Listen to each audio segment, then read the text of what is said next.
ஒண்ணுக்கு 2 கல்யாணம் பண்ணன குடும்ப வரிசை ஆகல. போவாத கோயிலுக்கு கிடையாது. ஏழுமலையான் கோயிலுக்கு வேண்டிக்கினேன். ஏழுமலையான்ல ஏழுமலையான் எம்பெருமான். ஏழுமலையான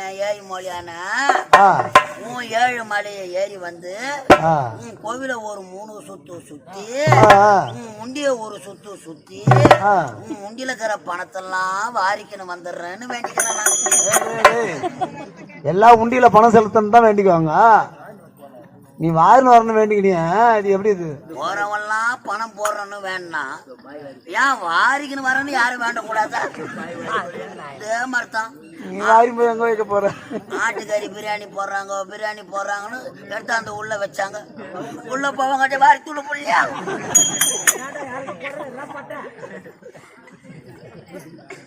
வயிறு அடிச்சுலாம் உக்காந்துக்கிறேன். நான் சொந்தக்கார பொண்ணு வயசானவனு பார்த்து என் அக்கா விட்டு போனேன். சீனியை எனக்கு கல்யாணம் பண்ணி வச்சாங்க. அட கடவுளே, மனைவி அமைவதெல்லாம் இறைவன் கொடுத்த வரன்னுவாங்க.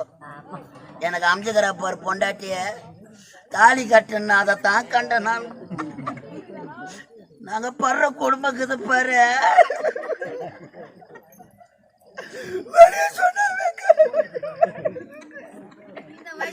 நாடகம் ஆட்டிட்டு வீட்டுக்கு போனா போதும், எக்ஸ்போர்ட் கம்பெனி வேலைக்கு கிளம்பிடுறான்.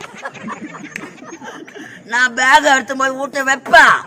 அவன் பேக மாட்டிக்கிட்டு டாட்டா மாமா அந்த வேன்ல பாக்குறேன் பாரு, அதேதான் நான். அதேதான் அத்தால போனு போட்டா கூட வேற ஒருத்தர் கூட பேசிக்கினுக்கிறா. வேற ஒருத்தர் ஐயோ குடும்பம் கட்டு போடும் எம்மாடா போயிது போவோம். மணி 4 மணி ஆச்சு ஒண்ணு குளிச்சுட்டு உக்காந்து இருப்பேன். கொண்டாட்டி வந்துருவா நாய் காத்து கடக்கல வாசு கட்டல அது மாதிரி காத்துங்க அடுப்பேன். 6 மணிக்கா வேலை விட்டு அவ பேக் எடுத்தாந்து வைப்பா, நான் பேக் எடுத்து மாட்டிப்பேன். இப்படியேதான் 8 மாசமா நடந்துக்குது. இது எங்க போய் முடியுமோ? ஐயோ இன்னும் அந்த மாசி முடியணும். பங்குனி, சித்திரை, வைகாசி, ஆனி, ஆடி, ஆமணி, புரட்டாசி, அதுக்குள்ள 2வது வந்துடும் பழகுது. அதுக்குள்ள எப்படியும் 2 குழந்தை 10 ரூபான்னு நினைக்கிறேன். நான் வீட்டுக்கு போக மாட்டானா